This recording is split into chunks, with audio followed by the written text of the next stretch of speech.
La vitamina D, biológicamente factible, pero lo será en la vida real. Muy buenos días, bienvenidos a este club de revistas, un espacio de la Universidad de Antioquia. Está a cargo de mi persona, Oscar Eduardo Rivera Contreras, residente de segundo año de Medicina Interna en la Universidad de Antioquia. El tema para hoy es vitamina D suplementaria y fracturas incidentes en adultos mayores y de la edad media. Entonces, el contenido que les propongo para el día de hoy es empezar con la presentación del artículo. Vamos a hablar de la introducción, algunos tópicos que antecedentes se han hablado con respecto a este tópico, la metodología, resultados, la discusión. Haremos un pequeño análisis de las guías JAMA y por último unas conclusiones y también pues la discusión con nuestro panel de expertos invitados, el servicio de endocrinología. Entonces, para empezar, bueno, el artículo para el día de hoy es publicado en el New England Journal of Medicine, un ensayo clínico. La autora, o la principal autora, es la doctora Merle Leboeuf. Es una endocrinóloga de la Universidad de Harvard, es directora de la sección de calcio y hueso y ha sido una de las investigadoras de mayor trayectoria en lo relacionado con aspectos de salud ósea, no solamente relacionado a vitamina D, sino también a otros aspectos relacionados con osteoporosis y temas anexos. Importante para empezar con respecto a esto es qué debemos saber o qué nos llevó a hablar de la vitamina D para estos prospectos. Y es que miren, si vemos, por ejemplo, en Estados Unidos hay 53.6 millones de personas que tienen osteoporosis y 2 millones de fracturas osteoporóticas anual, y ahí nos lleva a que muchas de estas personas o de estas fracturas son diagnosticadas cuando el paciente no tiene ni siquiera un diagnóstico de densidad mineral ósea baja ni nada por el estilo, y se ha propendido en muchos de este grupo de pacientes en que la vitamina D puede ser un reductor de estos aspectos de fractura.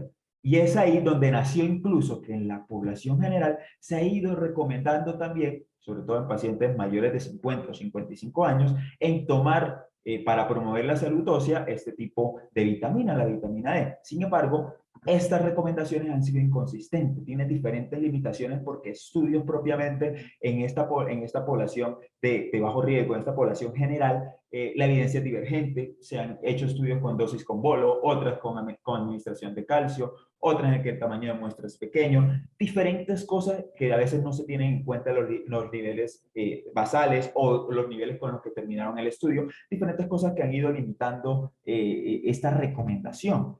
Y resulta que a pesar de que la evidencia no es consistente, se dice que alrededor de un tercio de los adultos mayores de 60 años, por ejemplo en los Estados Unidos, toman suplementos de vitamina D. Entonces decimos, bueno, debe ser esta vitamina D, debe ser lo mejor. Pero bueno, vamos a ver algunos aspectos de esto.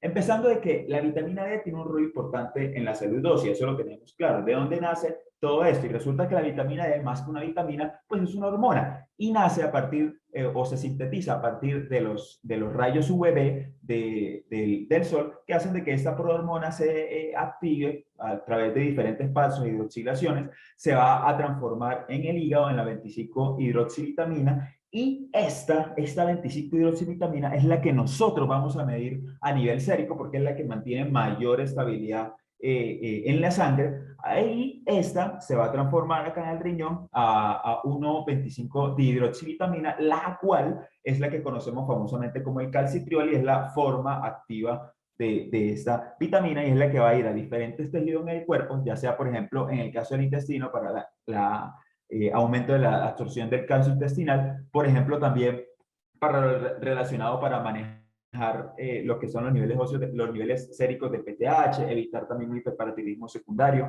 importante en lo relacionado con el recambio óseo. Ahorita vamos a ver una filmina acerca de ello, y la formación de progenitores y osteoblastos. Pero como vemos acá, hay receptores de vitamina D en diferentes partes del cuerpo, y a partir de ahí es que se ha querido incluso generalizar el uso de la misma en diferentes aspectos de la salud y no solo en la salud ósea.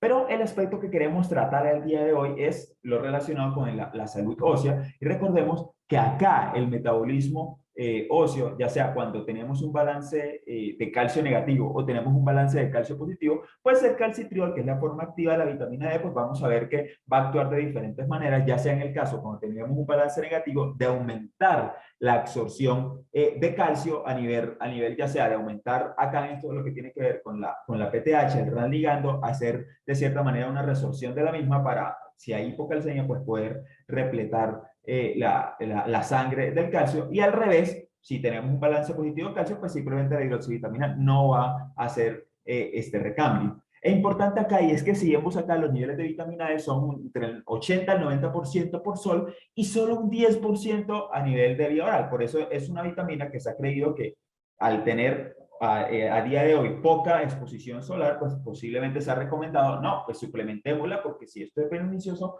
y vemos todas las funciones que tiene a nivel del cuerpo, probablemente nos va a servir para muchas cosas en la salud. Entonces vemos que, y lo que tiene que ver con los alimentos, son muy difíciles de conseguir. Los alimentos que lo tienen en ricos altos son de cierta manera costosos, algunos tipos de salmones, entre otros. Y pues bueno, la recomendación que nos da la radio debemos seguirla, ¿cierto? Asoléate que te conviene. Y acá vamos a ver que tiene múltiples, ¿sí? Múltiples. Acá vamos a ver múltiples factores de riesgo relacionados con el déficit de vitamina D, y vemos que sí, si vemos diferentes factores como la edad, el índice de masa corporal y el fumar cigarrillo, vemos que a medida que va aumentando, por ejemplo, la edad, por cada 10 años, encima de los 50 años, algunos hablan de los 40 años, por encima de esta se va disminuyendo el nivel sérico en más o menos 4 puntos, ¿sí? El nivel sérico en 4 nanomoles de la vitamina D. Esta es la 25H, que es la que medimos como tal en la sangre, y por cada aumento del índice de masa corporal también vemos una disminución de la misma, así como por cada 10 cigarrillos que consumamos al día. Entonces vemos que hay diferentes factores de riesgo que se deben tener en cuenta a la hora de realizar diferentes estudios, porque pueden ser potenciales confusores en cuanto a lo relacionado con la vitamina D. ¿Y qué factores se han visto implicados? Desde la falta de exposición solar, y eso llámese no solamente el hecho de que yo me exponga poco o no, sino en los horarios en los que nos exponemos, y o también en la latitud o la geografía o el aspecto geográfico en donde estamos. Obviamente la raza negra se dice que tiene una menor absorción de la luz UV, incluso se dice que deben exponerse más de 10 o 10 veces mayor exposición a lo que requiere otra persona de raza de otras razas. Y en la edad, a medida que aumentamos la edad, sobre todo después de los 70 años, hay una disminución de alrededor de un 30% en lo relacionado con la producción de la vitamina D sintetizado por la piel. Y miren que la prevalencia incrementada también de la enfermedad crónica, que eso se puede ver por la edad, aunque también pacientes jóvenes que ya tengan de base una enfermedad crónica, pues por todo ese factor inflamatorio, por la poca exposición solar si son vivientes en hogares, pues van a tener también una menor producción de vitamina D, así como la limitada opción de dieta, como le había dicho, son alimentos que usualmente no están siempre disponibles para todo el mundo y que pueden que no sean del todo asequibles. Y la medicación, pacientes expuestos crónicamente a corticoides, anticonvulsivantes, antirretrovirales, omeprazol, entre otros, que de cierta manera también van a predisponer posiblemente a una deficiencia de vitamina D. Y es acá donde vemos, y a pesar de todo lo que vimos, toda esa importancia que tiene la vitamina D en diferentes sistemas a nivel del organismo, vemos que no hay evidencia actualmente a la fecha contundente que me diga que sustente la mejoría de la suplementación de la vitamina D en fatiga, en depresión, en diabetes, en riesgo cardiovascular, en cáncer. Se había hablado para COVID-19, en autoinmunidad, algunos estudios como que reflejaron que me disminuye el riesgo de padecer una enfermedad autoinmune. Sin embargo, esto no es del todo consistente y es debatido. Y se dice que el impacto de la vitamina D podría potencialmente estar cuando tenemos en realidad un déficit grave como menor de 12 nanogramos por mililitro o debajo de 30 en el caso de pacientes con osteoporosis, en los cuales no será el enfoque del día de hoy, sino más que todo de población general, porque en estos pacientes ya se tiene, digamos que por guías y por sustento, que sí se debe mantener un nivel de vitamina D mayor de 30. ¿Sí? En cuanto a los valores, miremos que las diferentes sociedades nos han dado diferentes valores. El clásico que nos enseñaron en el pregrado y que toda la vida nos habían metido era este de insuficiencia menor de 30 nanogramos por mililitro, deficiencia menos de 20 nanogramos por mililitro, Pero veamos que ya otros autores nos estaban diciendo desde antes, desde el grupo de la Guión y hecho, de que en realidad la insuficiencia debería ser menor de 20 nanogramos por mililitro y una deficiencia menor de 10 o 12 nanogramos por mililitro. ¿Y esto por qué lo sacaron acá? Porque se vio que a partir de este valor, que era 20 nanogramos por mililitro, era que en realidad se empezaba a ver una alteración en el PTH menor de ello, es decir, ya la PTH dejaba de estar suprimida cuando bajaba de ese valor, aunque estos estudios son variables porque incluso hay estudios que dicen no, hasta que no tenga 14, 2, 10, no se suprime la PTH, pero estos son los valores que quedaron a partir de la fecha. Pero si ustedes quieren, de cierta manera, ahondar mucho más en los aspectos de la biología, de la vitamina D y cómo son estos aspectos, les recomiendo escanear estos dos QRs acá que los remitirán a videos de Teleeducación UDA, donde podrán consultar un poco más de ello. Y miren que a partir de estos valores de insuficiencia y deficiencia, se vieron que se patentaron diferentes estudios observacionales que vieron, bueno, dado que si yo tengo deficiencia de vitamina D, me voy a ver más implicado a riesgo de fracturas y riesgo de caídas. Y bueno, uno dice, la factibilidad biológica es que si yo tengo eso deprimido y si yo lo repongo, lo más probable es que me reduzca el riesgo de hacer fracturas y caídas. Entonces, a partir de ahí, empezaron a nacer diferentes estudios con respecto a esto. Y aquí les traigo este primer estudio. Existen múltiples, pero les traje digamos que los que mayor impacto han tenido a lo largo de estos últimos años, pero créanme que hay múltiples. Les traje tres específicamente grandes acá para discutir. Y miren, estos antecedentes, ese de acá en el 2003, publicado en el BMJ, vemos un ensayo clínico aleatorizado, controlado, doble ciego, en el cual se usó una dosis de 100.000 unidades de vitamina D mensual por 5 años. Fueron 2.686 personas, una entre 65 y 85 años, que vivían en una comunidad general. El desenlace fue incidencia de fracturas y mortalidad por todas las causas. Pero vamos a mirar pues lo que nos compete acá, que es lo relacionado con la fractura. Y vemos que en este estudio se encontró una reducción de alrededor del 20% en fracturas de cualquier sitio, ¿sí? Fracturas de cualquier sitio. Quiero recalcar acá que en la línea de base el 80% eran hombres y solo el 20% eran mujeres. Y en la reducción, en lo que tiene que ver por este estilo individual de fractura de cadera y de vértebra, no se consiguió una reducción estadísticamente significativa. Y cuando se miraba solo en las mujeres, vemos que tampoco hay una reducción estadísticamente significativa, aunque si nos vemos el valor de asociación, de efecto, vemos que en realidad pareciese que tendiese igual a haber una disminución, pero en este caso para mujeres no dio significancia estadística. Y entonces a partir de esto nació el boom, Bueno, al parecer empecemos a respetar de vitamina D para prevenir fracturas en pacientes mayores de 65 años y empezaron a darle a todo el mundo y obviamente empezaron a salir más estudios observacionales, metaanálisis para esta época 2005, 2007, 2009, que mostraban que sí podía haber una cierta reducción de fractura entre 19 al 29%, variaban esos estudios. Pero imagínense, en 2010 salió este estudio que nos prendió las alarmas y nos dijo, ¿será que esa vitamina D sí será tan buena, bonita y barata como nos la venden? Y resulta que se usó en este grupo de pacientes, que se dio una dosis única de 500.000 unidades día en mujeres adultas mayores, y esto se dio en otoño. Esto se dio una dosis única anual, o sea, digamos que ellos decían que para mejorar la herencia y todo lo relacionado, iban a dar una dosis única anual y ver si esto se propendía en desenlaces adecuados. Y vemos que acá se dio un ensayo clínico autorizado, doble ciego, 256 mujeres, en este caso era mayor de 72 años, que se consideraban con alto riesgo de fractura. ¿Cómo consideraron estos autores alto riesgo de fractura? Número uno, que hayan tenido una fractura previa, no especificaban qué tipo de fractura. Número dos, que en el cuerpo, que algún familiar, la madre, haya tenido también una fractura. ¿Listo? Y se les dio vitamina de colecalciferol versus placebo por 3 a 5 años. Los desenlaces eran estos.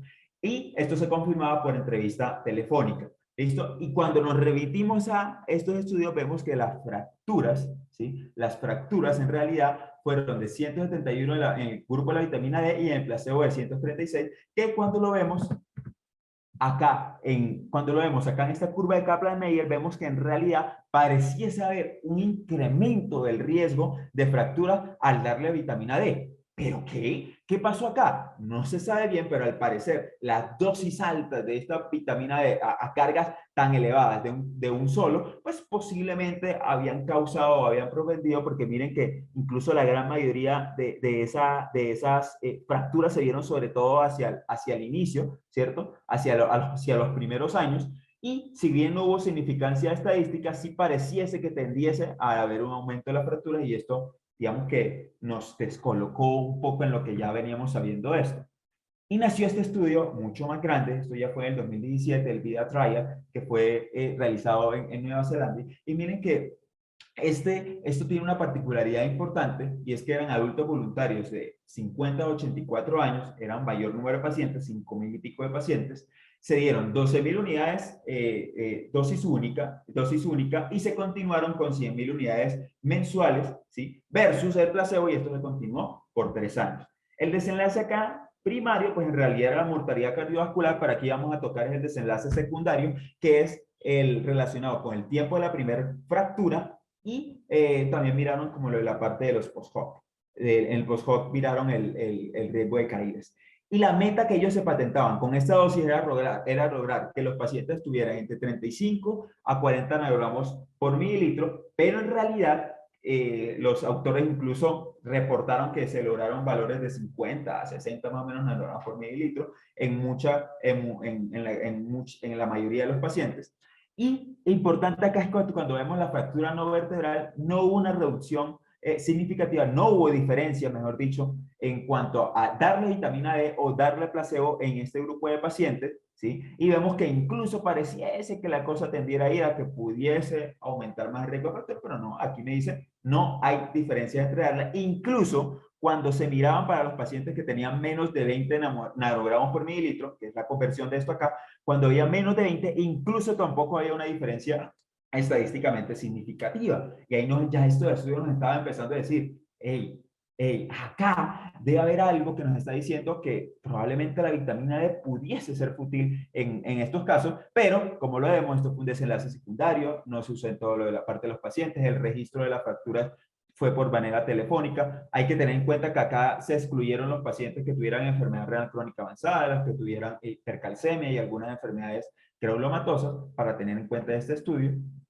Y el más reciente es este en el 2020, que es el DoHealth, el cual es un ensayo clínico autorizado también, factorial 2x2, que aquí no solamente quería mirar vitamina D, sino que quería mirar impacto de vitamina D, de programa de ejercicio, la suplementación de omega 3. Bueno, y acá el desenlace primario pues era variado, pero pues el que nos compete a nosotros, la incidencia de fracturas no vertebrales, se midió por 3 años, ¿sí? Esa intervención se miró en estos 8 grupos, de vitamina D, omega 3 o programa de entrenamiento o placebo, se combinó hasta formar, digamos que 8 grupos de posible tratamiento, pero, y se siguió por 3 años. Esto fue realizado en 5 países de Europa, y la vitamina D base o basal que tenían, se dice que alrededor de un 10% de los pacientes tomaban suplementos de vitamina D, al menos 400 a 800 unidades, un 10%, lo coloco acá en rojo para que se acuerden, menos, alrededor de un 10% tenían menos de los 12 nanogramos por mililitro, que habíamos hablado que se consideraba una deficiencia severa,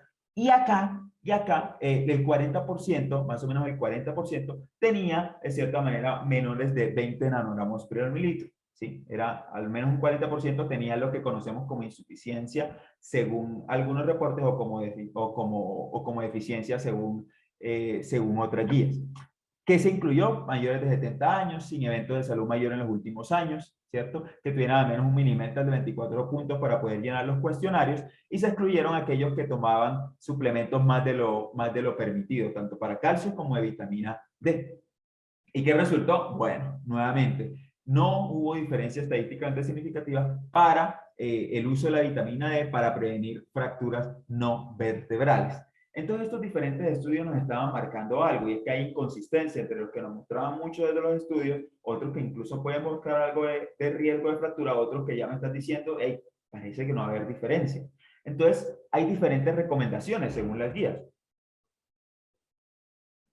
Es que muchas guías, por ejemplo aquí la IOM del 2011, recomienda que en los adultos mayores dar entre 600 a 800 unidades, probablemente sea adecuado, particularmente porque en el día a día de hoy no hay tanta exposición solar, Ya en cambio la Sociedad de Endocrinólogos Clínicos nos decía con 600 o 800 unidades puede que no sea del todo suficiente y que posiblemente recomendarían al menos de 1500 a 2000 unidades al día para lograr unos niveles de al menos 30 nanogramos por mililitro.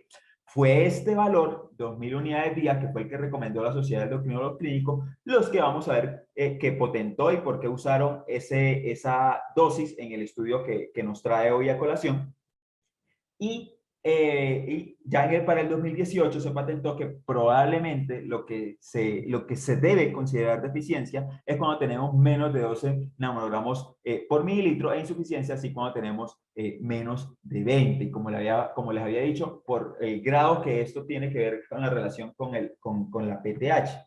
Y miren que las diferentes recomendaciones han ido variando por el tiempo. En 2011 la vitamina D 600-800, en 2011 hasta 2000 unidades para lograr al menos 30 nanogramos por mililitro. Y en 2021 esta asociación, la USPPTC, me dijo no hay efecto en vitamina D en la incidencia de fractura en adultos de la comunidad con 25 hidroxibetamina bajos. Y esto lo basaron según el DUHELP y según el Beta Trial. Y entonces a partir de ahí nace, bueno, los resultados han sido inconsistentes, ¿cierto? Todo nos ha ido entre que diferentes estudios han usado diferentes dosis. Ninguno hasta ahora ha usado la dosis que recomendó la Sociedad de Endocrinólogos Clínicos. ¿Será que de pronto, si nos vamos por ese lado, pudiésemos lograr algún cambio? Y nació este estudio, nació el Vital Trial, que de cierta manera fue un estudio publicado hace un mes, más o menos específicamente, en la revista de New England, y esto fue con el objetivo de mirar si la vitamina D suplementaria debería resultar en un menor riesgo de fracturas incidentes en adultos generalmente saludables.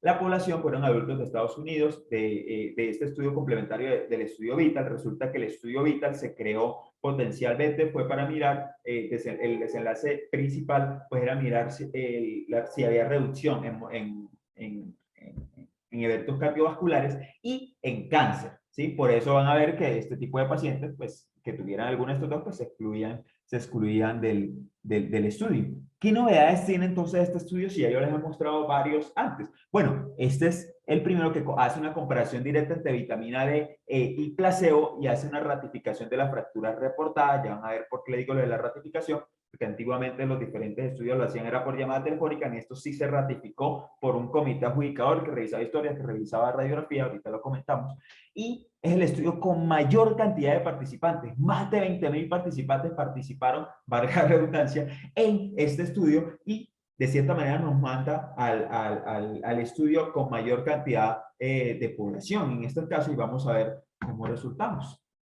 Se evita ensayo clínico aleatorizado, controlado, era doble ciego, estaba cegado tanto el indicador de desenlaces como los pacientes. Adicionalmente, se intentó dar tanto vitamina D3, omega 3, ¿sí? O ambos en prevención primaria de cáncer y enfermedad cardiovascular, que era como el objetivo inicial antes de esto. Esto es un estudio complementario al mismo Vital y se hizo un diseño factorial 2x2. Este estudio auxiliar quiso mirar sobre todo el efecto vitamina D y placebo y si bien a los pacientes también se les dio omega 3, se consideró que esto, pues digamos que la omega 3 no iba a tener impactos en eso y vamos a ver al final en los resultados que, que la omega 3 no incidía en esto. Y miren que la muestra fue en 25.871 individuos.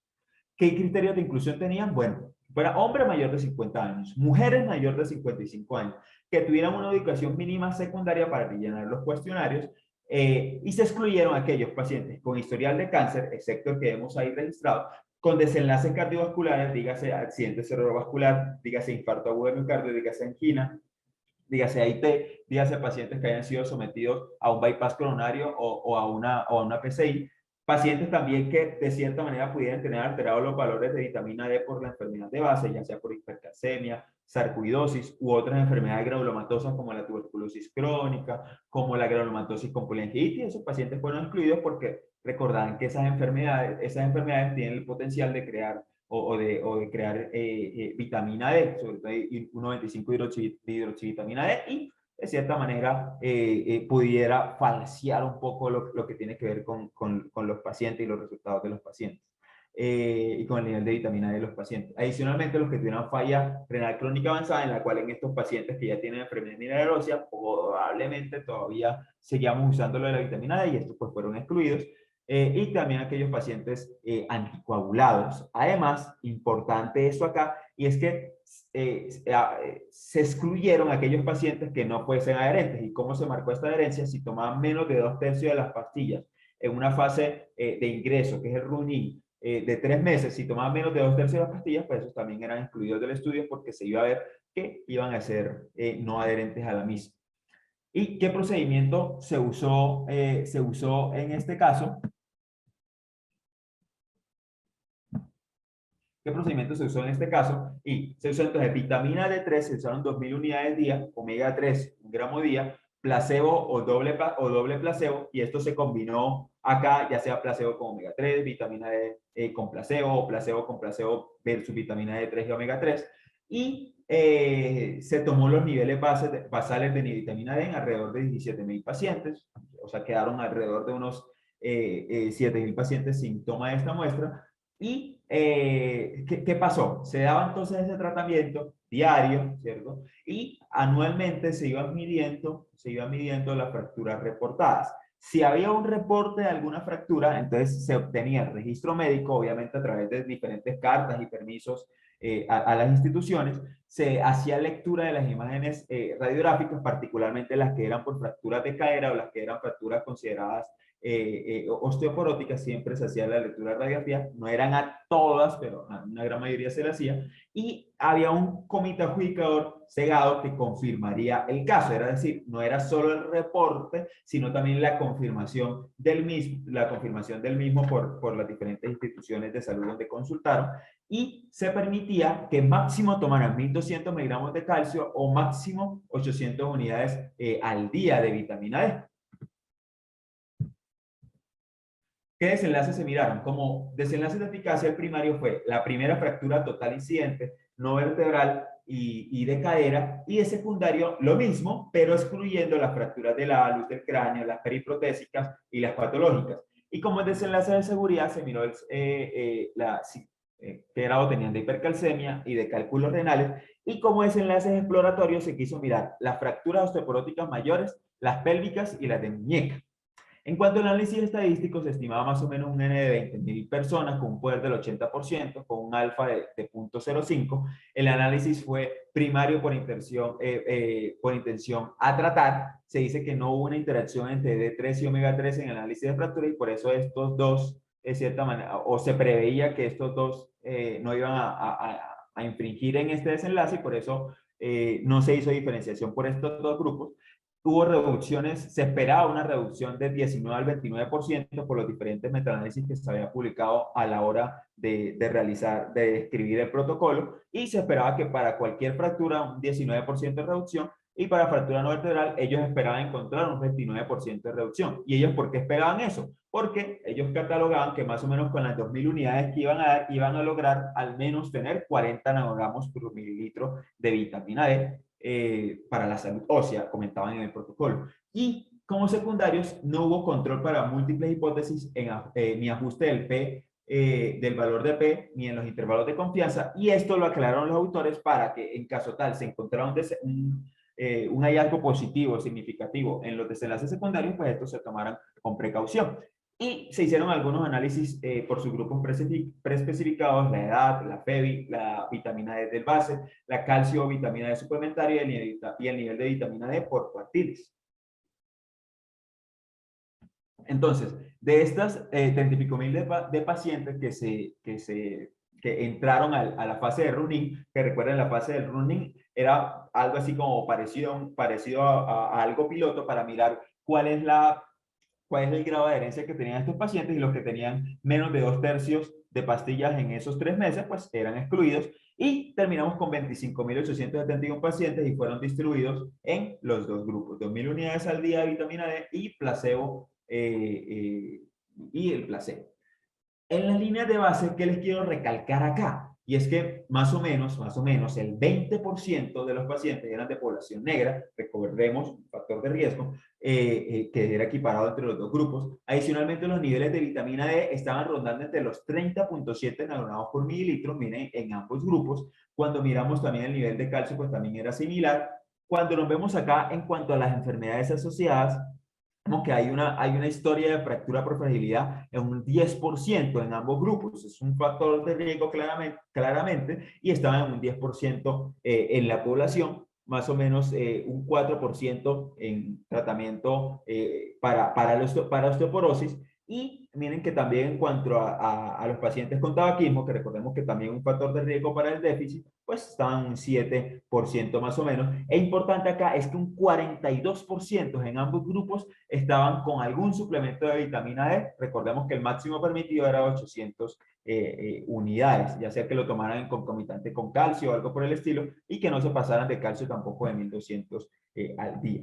¿Y qué resultados obtuvimos? Bueno, para el resultado de la fractura total, no hubo diferencia estadísticamente significativa, pero fijémonos bien, está muy cercano al 1, 0.98, o sea, está prácticamente pegado al 1, es como decir, tú y tú fueron iguales. Y cuando miramos las fracturas no vertebrales, también el hazard ratio fue similar, fue muy cercano al 1, con un intervalo de confianza que es prácticamente bien estrecho y que nos indica que posiblemente este resultado es consistente. Miren que incluso acá en la fractura de cadera tampoco hubo diferencia estadísticamente significativa, es decir, dio igual el darle vitamina D o darle placebo para los desenlaces de fractura. Ya para los desenlaces secundarios, pues miremos que eran excluyendo estas fracturas que les decía, tampoco hubo diferencia estadísticamente significativa. Acá quisieron excluir estas para decir, bueno, muchas del cráneo pueden ir relacionadas a traumatismo, o las del dedo, o las del alus pueden que ser relacionadas a traumatismo. Entonces excluyámoslas para ver si sí me previene otras fracturas diferentes a esta y nada. Tampoco fue estadísticamente significativo con eso, e incluso para las fracturas osteoporóticas mayores, que fue un desenlace exploratorio, tampoco hubo diferencias estadísticamente significativas. Es importante que en cuanto a los desenlaces abiertos, hipercalcemia y lo relacionado con nefrolitiasis fueron similares entre ambos grupos. Pero quiero que miremos bien esto, entonces, por los subgrupos que estaban preespecificados. Hay algunos que no estaban preespecificados, pero vamos a comentarlos igual. Y es que si lo vemos por edad, en cuanto a hombre y mujer, como habíamos visto en algunos primeros estudios, entre las mujeres no había diferencias, en los hombres sí. Bueno, aquí vemos que tampoco en los hombres, si se mira solo a los hombres, tampoco con una reducción estadísticamente significativa. Pero lo más interesante de esto es, miren acá, que incluso los pacientes con medicación osteoporótica no había una reducción estadísticamente significativa. Pero fíjense en este valor, ¿sí? ¿Se acuerdan que en los demás yo les decía, hey, está muy cercano al 1, está muy cercano al 1, 0.98, 0.97? No, este está en 0.74. Entonces, al parecer, en este grupo de pacientes, como ya hay suficiente evidencia que los pacientes, obviamente, con osteoporosis deberíamos tener un mayor nivel. Y miren que acá, si bien no hubo estadísticamente significativo, recordemos que el grado de pacientes que estaban con medicación osteoporótica era muy poquito, más o menos un 4 punto y pico por ciento. Entonces, acá no podemos dar conclusiones con respecto a esto, pero miren que ese HR sí va tendiendo hacia una posible reducción, ¿sí? Y acá, en los pacientes que tenían suplemento de calcio o no, tampoco hubo diferencia estadísticamente significativa, que puede ser una de las consideraciones a tomar. Ah, pero si a ellos les dejaban tomar calcio, bueno, pero resulta que al menos unos 20.000 pacientes no estaban tomando nadita de calcio, y aún así los que tomaron calcio tampoco es que hayan tenido un desenlace mejor o peor o reducción o algo por el estilo. Tampoco por los niveles de vitamina D, cuando se miraban por mediana mayor de 31 o menor de 31, no hubo diferencia estadísticamente significativa, y menos tampoco cuando veíamos que el paciente tenía suplementación de vitamina D. Si la tenía o no, eso era indistinto para lograr la reducción de fracturas, dado que en ambas no hubo estadísticamente significativo. Y fijémonos acá en estos esos cuartiles que fueron preespecificados. Miremos que cuando se miraba por estos cuartiles, entre mayor nivel de vitamina D basal, pareciese que acá estuviéramos viendo que hay cada vez menos, o sea, que hubiese tendiendo a que hubiese una menor reducción, ¿cierto? Lo cual podría ser un poco paradójico para lo que uno piensa, y es que si yo estoy con cierto déficit de vitamina D. El hecho de que me lo pongan, pues me debe ayudar más bien a prevenir fracturas. Y aquí pareciese que estuviera tendiendo, obviamente no hubo diferencia estadísticamente significativa en ninguno, pero pareciese que a medida que tenemos mayor vitamina D y la suplementamos, miren que aquí no, más bien pareciese que estuviéramos reduciendo, y el que tenía menos de 24, incluso pareciese que estuviera aumentando o tendiendo a aumentar un poco el riesgo. Obviamente acá son más que todo especulaciones, pero me pareció muy curioso esto. Y miren que resultados, cuando los mirábamos por el nivel de vitamina D, ya ahora sí, centrándonos en un nivel de vitamina D grave, es decir, que tuviera una deficiencia significativa, es decir, que tuviera menos de 12 nanogramos por mililitro, vemos que la diferencia tampoco fue estadísticamente significativa, aunque sí vemos que el intervalo de confianza aquí sí fue un poco más amplio. Miremos que acá esto fueron muy poquitos pacientes que en realidad tenían esto, entonces probablemente en esta población no debamos confiarnos en estos resultados. Pero en los que tenían al menos más de 12, al menos 12 o más, vemos que la diferencia no fue estadísticamente significativa, un intervalo estrecho y muy cercano al 1. Y también cuando el paciente se le daba omega 3 o no, pues esto fue indistinto en cuanto a los resultados, ¿sí? Cuando se miraba, por ejemplo, si era menor de 20, que era lo que conocíamos como deficiencia, tampoco había diferencia absolutamente significativa, ni tampoco cuando era una suplementación dual calcio-vitamina D. Entonces, en la discusión que tenemos, hay que tener en cuenta varias consideraciones. El suplemento solo de vitamina D3 no resultó en un menor riesgo de fracturas que el placebo. Fue similar estos estudios a cuando se usó 400 unidades día. Fue diferente a cuando se usó 100.000 unidades día en los primeros estudios, esto del 2003 y otros estudios del 2005 que mostraban que con 800 unidades probablemente sí reducíamos fracturas. Y no es concordante con otros RCTs, por ejemplo, en este caso, de que se usó 500.000 unidades, recordarán, en el que más bien aumentó o tendía a haber un mayor riesgo de fractura, si bien la significancia pegaba ahí en 0,99, no sobrepasaba el 1. Y miremos que acá no hubo diferencias ni en la población negra, ni en los obesos, ni en los posmenopáusicos, ni en los que tenían antecedentes de fractura de cadera o en los que tenían fractura de fragilidad, lo cual nos dice, ni siquiera los pacientes que tenían estos factores de riesgo, pues había diferencias significativas en darles o no darles. Y no es igual, y no hubo diferencia teniendo en cuenta los umbrales de base de vitamina D, aunque recordemos que la gran mayoría de los pacientes, o bueno, la gran mayoría no, la mediana era de 30 nanogramos por mililitro, lo cual es algo a considerar también para este aspecto. ¿Qué limitaciones tuvo? Bueno, solo se evaluó una dosis de vitamina D, solo el 2,4% tenía un déficit menor de 12. Hubo poca representación de los pacientes con osteoporosis, aunque uno diría, bueno, esto probablemente podría ser poco ético exponer a estos pacientes a dejarlos sin vitamina D. Desenlaces secundarios no ajustados para multiplicidad, pero que en este caso no nos importa tanto esto como limitación, porque a la larga los resultados, si bien vieron en secundario, no mostraban ningún resultado positivo. Entonces, digamos que esto no nos impacta tanto a la hora de analizar estos resultados. Lo que sí hay que abonarles es que el primer RCT usando esta dosis diaria de 2.000 unidades con un gran número de pacientes y los niveles de vitamina D estandarizados. Vamos a hacer por último entonces el análisis crítico del mismo.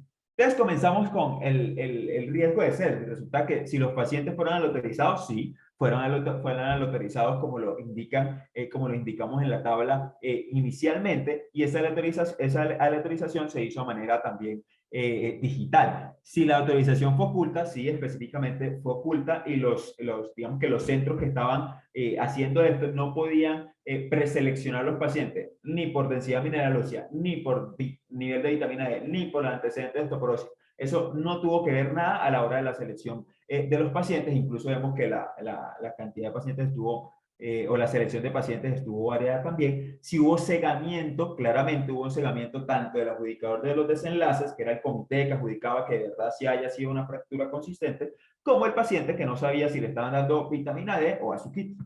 Y miren que acá estos resultados pues fueron positivos. Cuando vemos esta pregunta, si los factores pronósticos fueron de cierta manera balanceados, vemos que sí, la línea de base, tanto los pacientes con raza negra como los pacientes que tenían niveles de vitamina D eran similares en 30,7. Los pacientes con historia de fragilidad también eran similares, bien balanceados, 10%. Y los que tenían uso de suplemento de vitamina D concomitante, recuerden, menos de 800 unidades, también eran en similares proporciones, un 42%. Si el seguimiento fue completado, claramente, prácticamente se completó totalmente y no reportaron, no hay pérdidas reportadas. Esos 1000 y pico que se murieron, igual se les tomaron los desenlaces mientras hubo vida. ¿Y fueron los pacientes evaluados en el grupo al cual fueron autorizados? Sí, exactamente, fueron analizados por intención a tratar, como lo especificaron en el protocolo. Y si fue el ensayo detenido tempranamente, no, para nada. Más bien se terminó al completar la muestra calculada y se pasaron un poquito más, lo cual pues chévere, ¿no? Nos sirve. Y importante esto, ¿no? A todos esto nos damos un ok en cuanto a estos factores. ¿Cuál fue el efecto de tratamiento? Pues resulta que pues, no hubo ni siquiera diferencias significativas, por lo cual acá no les traigo a colación ni el NNT, ni el índice de fragilidad, ni el RAR, porque pues acá no tendría cabida porque no hubo diferencias significativas. Cuando hablamos acá en cuáles fueron o qué tan precisos fueron los estimados del efecto del tratamiento, resulta que el resultado fue no efecto. Y los datos podríamos decir que son confiables, al menos de la parte estadística, porque los intervalos de confianza no solamente fueron estrechos, sino que fueron muy cercanos al 1, como les había comentado previamente, lo cual nos habla que en la media de distribución todo va tendiendo hacia la no diferencia, todo va a ir tendiendo hacia el 1.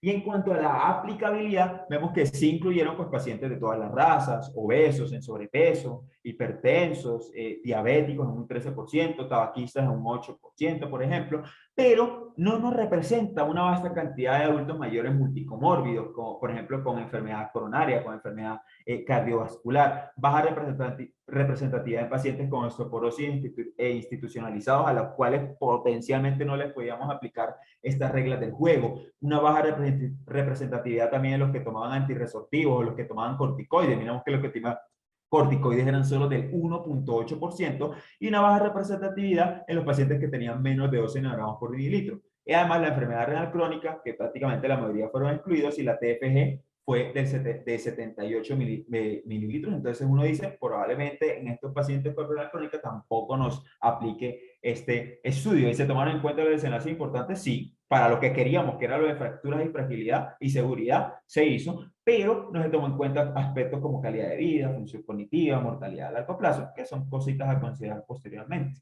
¿Y qué conclusión tenemos con ello? Y es que la suplementación con vitamina D3 no resultó en un menor riesgo de fracturas significativo comparado con placebo en pacientes mayores de 50 años, relativamente saludables, no seleccionados con base ni a deficiencia de vitamina D, densidad mineral ósea u osteoporosis. ¿Y qué reflexiones nos deja este estudio? Y es que es la mayor evidencia hasta la fecha en pacientes adultos mayores acerca de la futilidad de la suplementación de vitamina D, sin calcio, para reducir fracturas. Además, no es generalizable a un déficit importante de vitamina D, tampoco a los que, y además recordar que un 42% tomaba 800 unidades de vitamina D, que ahorita discutiremos un poco eso, si bien al compararlo a los que tomaban y no tomaban la diferencia, igual no se encontraron diferencias. Y además, esto incentiva ensayos en la población excluida o también con base en la deficiencia de vitamina D o en multicomórbidos o en institucionalizados en hacer estudios con base de si de verdad estamos sobreprescribiendo varios de estos medicamentos y hace un llamado al sobreuso, no solo de la prescripción, sino del tamizaje de la vitamina D en la población general y a dejar de consumirla solo para prevenir enfermedades. Bueno, muchísimas gracias y doy paso a la discusión, también a nuestro experto invitado también. Muchísimas gracias. Oscar, muy buen trabajo, hermano. Una pregunta. Claro. El porcentaje de pérdidas al seguimiento de este estudio de 5 años con esa muestra, ¿cuántos pacientes se les perdieron del seguimiento? Ellos relatan que como tal no hubo pérdidas como tal propiamente, sino que de los que se murieron, de estos que se murieron acá, ellos alcanzaron a tomarle al menos por 3 años en el seguimiento. Pero usted se pone a mirar, digamos, los que cogieron y los que terminaron analizando y fueron prácticamente los mismos. Las pérdidas fueron muy insignes, fueron como, póngale usted, de 12.900 y pico un grupo a 12.871. O sea, por lo mucho que se perdieron fueron alrededor de no, 12.927 y 12.944. Y teníamos acá que lo que empezamos fue con 27 y con 94. O sea, por ahí en el grupo de placebo se perdieron una pequeña, muy ínfima de pacientes, pero que para la cantidad, pues fue un porcentaje muy mínimo, muy mínimo.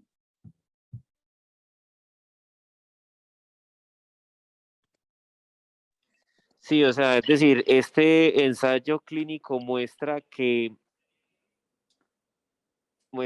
con todo ese seguimiento, con un estudio muy bien hecho en tanto a sesgos, con cegamiento, aleatorización, cegamiento de múltiples participantes en el mismo, con un muy buen seguimiento, también con un resultado que no es estadísticamente significativo, es poco probable que cualquier diferencia en el estado de salud final de los pacientes se pueda deber al consumo de vitamina D. Es como un estudio muy consistente y muy exacto, muy buena la exactitud del estudio. Y bueno, parece ser que debemos empezar a desprescribir la vitamina D específicamente en este contexto de pacientes sanos y población general.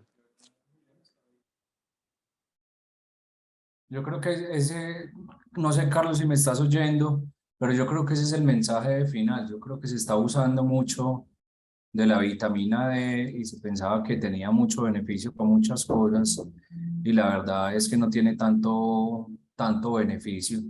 Casi todos los estudios del Vital que finalmente eran los que nos iban a dar claridad al respecto sobre aleatorización y vitamina D son estudios que han salido básicamente negativos.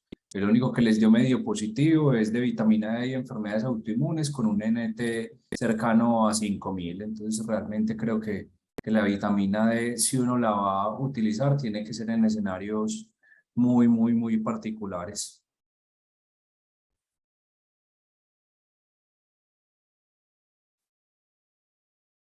Sí, sí, muy de acuerdo. Yo no sé, profe, si ustedes qué consideran en estos pacientes que tienen menos de 12 nanogramos por mililitro, que acá fueron de cierta manera infrarrepresentados, si en ellos potencialmente sí igual suplementarlo o más bien mirarlo en otro contexto como PTH o calcio, otras alteraciones que puedan tener para suplementarlo solo por ese valor, porque cuando lo miraban por sus grupos decían no hay diferencia, aunque fueron muy poquitos pacientes con menos de 12. Pero es que acá estaríamos hablando de otra situación, estaríamos hablando desde osteomalacia, básicamente raquitismo y la osteomalacia en pacientes que tengan niveles de vitamina D usualmente por debajo de 10 o de 15 o de 12 si van a necesitar tratamiento, porque acá es fracturas, puede que no tenga un beneficio, pero en osteomialgias y en otras condiciones asociadas a la osteomalacia sí es necesario tratar, es decir, independientemente de lo que tenga la persona, si me llega con unos niveles de vitamina D menores de 15, sí le vamos a poner tratamiento, porque en ese caso estamos tratando es una enfermedad que se llama osteomalacia. No estamos tratando una alopecia, no estamos tratando una fatiga, no estamos tratando un riesgo cardiovascular, estamos tratando una enfermedad que es una deficiencia de vitamina D.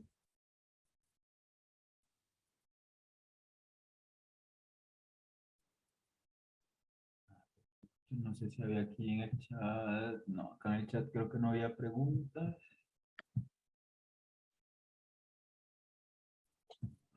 No sé si no había otro comentario adicional, que acá no veo preguntas tampoco.